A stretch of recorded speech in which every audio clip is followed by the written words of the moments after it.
మీకు మిట్టపల్లి సురేంద్ర అనే వ్యక్తిగతంగా తెలుసా? మీకు ఎప్పుడైనా కలిసిండా? కలుస్తారు, ఎందుకు కలవారు? మీరు అంటే గౌరవమే కదా ఆయనకి. నేను ఏమంటున్నా సార్, ఎదురు పడితే కాళ్ళకు దండం పెట్టి వెనుదిరిగితే ఎన్నుపోటు.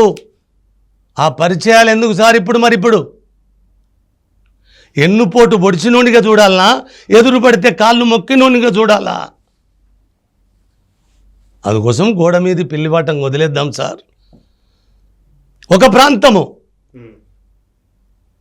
ఆయనకు ప్రజల గీతాలు ఏం తెలుసు, ఆయనకు ప్రజల భాషలు ఏం తెలుసు, ఆయనకు పండితుల భాష, గ్రాంధిక భాష, ఆయనది సంస్కృత సమాసాలు, సంస్కృత పదశబ్దాలు, అలంకారాలు.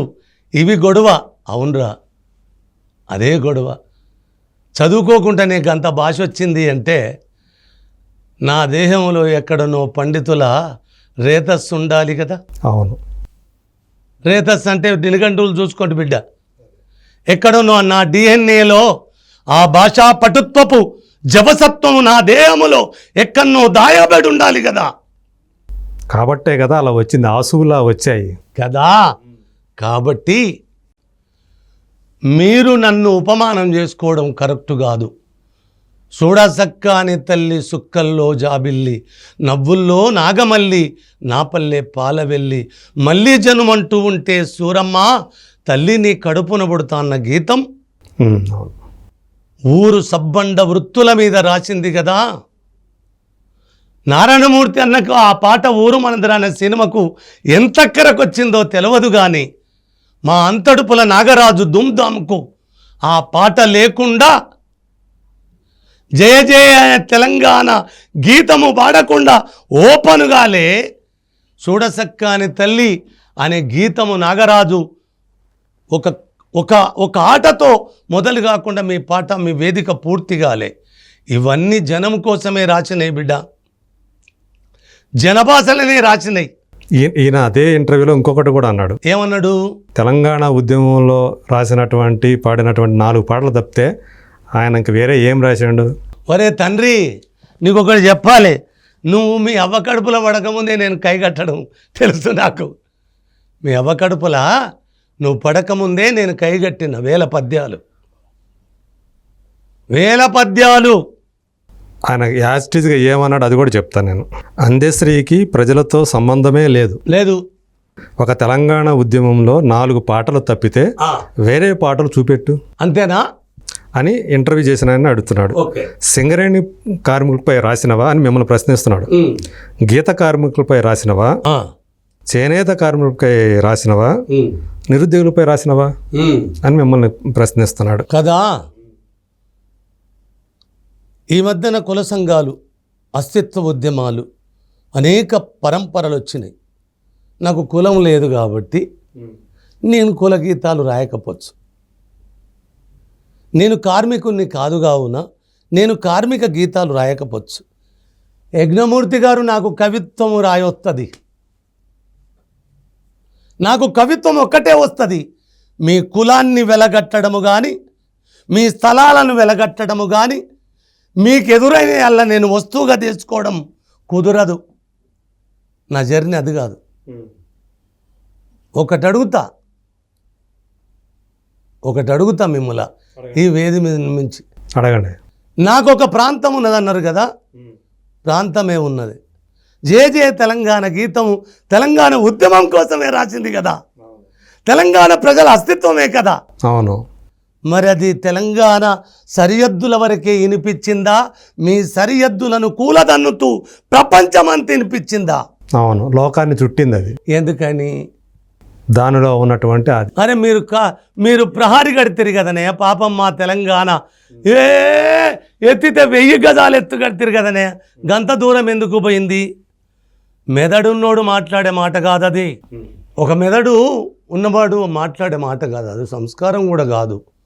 నాకు నా కవిత్వానికి ఎంచుకున్నప్పుడు ఏ వస్తువనో గా వస్తువునే ఎంచుకుంటాను నేను. కవిత్వానికి ఒక 3 అంశాలు ఉంటాయి.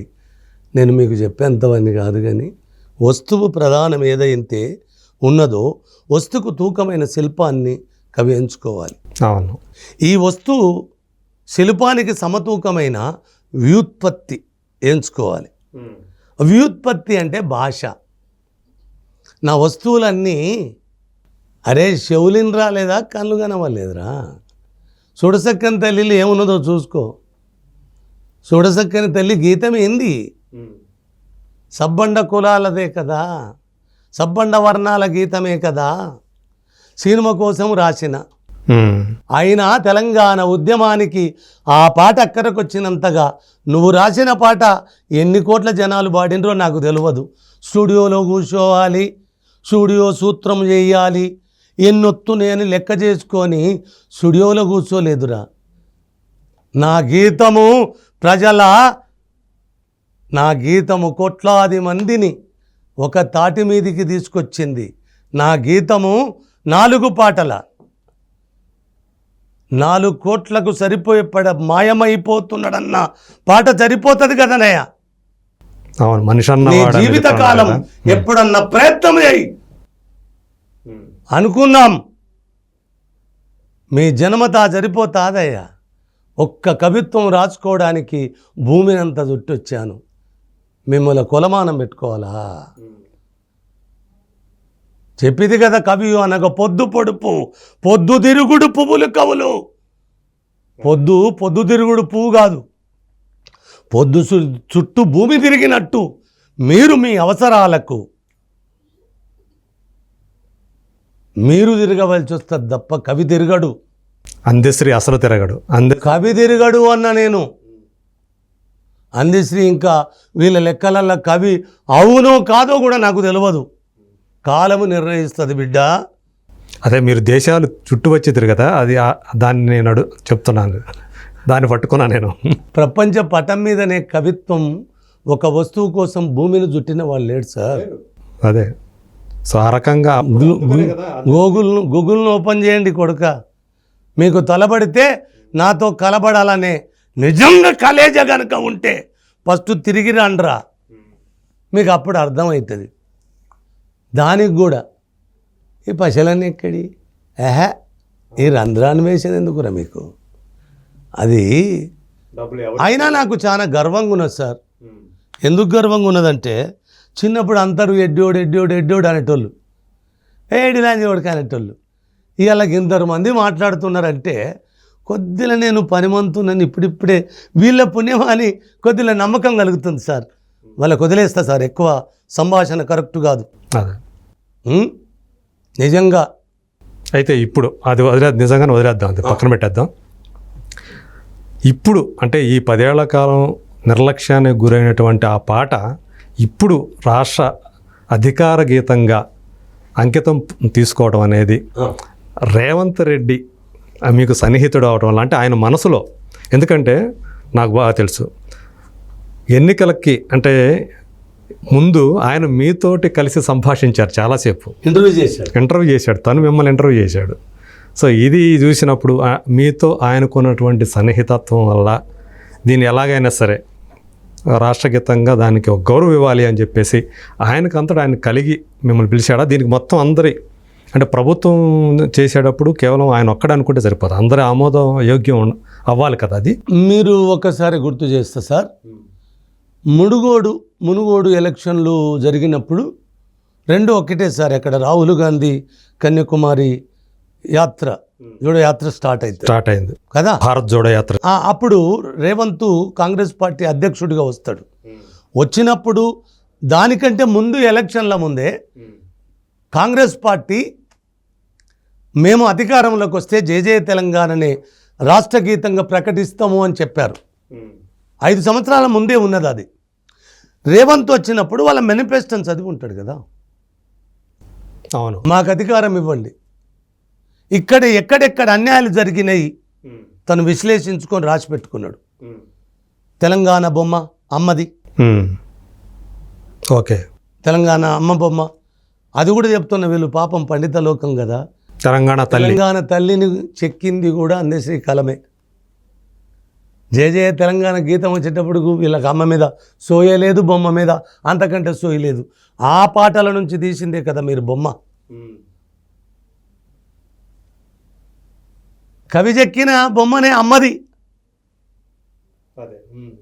కవి కలము చెక్కిన బొమ్మేరా అమ్మ.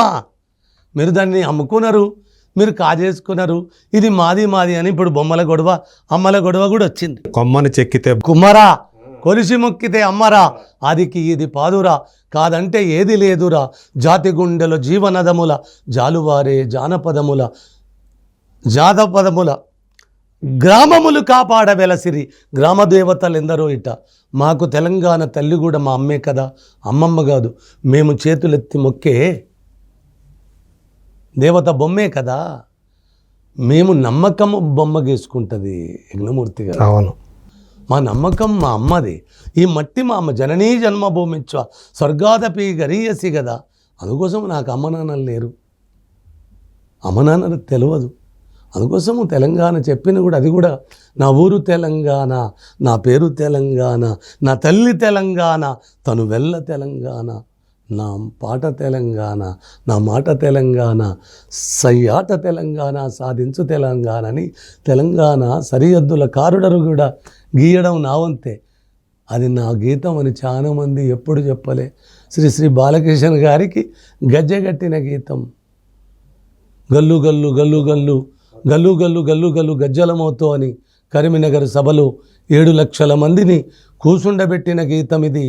ఇంకో గీతం, ఈ 2 గీతాలు బాలకృష్ణ గారు ఎత్తుకపోయి సారు దగ్గర పెట్టుకొని, సారు నచ్చిన గీతం ఎత్తుకపోవాలి, వాడిది చేసుకోవాలి, సారు ముందట పెట్టాలి, సారు ఇట్లా ఇట్లా. ఎందుకంటే చాలా గొప్ప సారు కవి కదా అన్న కవిత్వానికి అవమాన శబ్దం అది.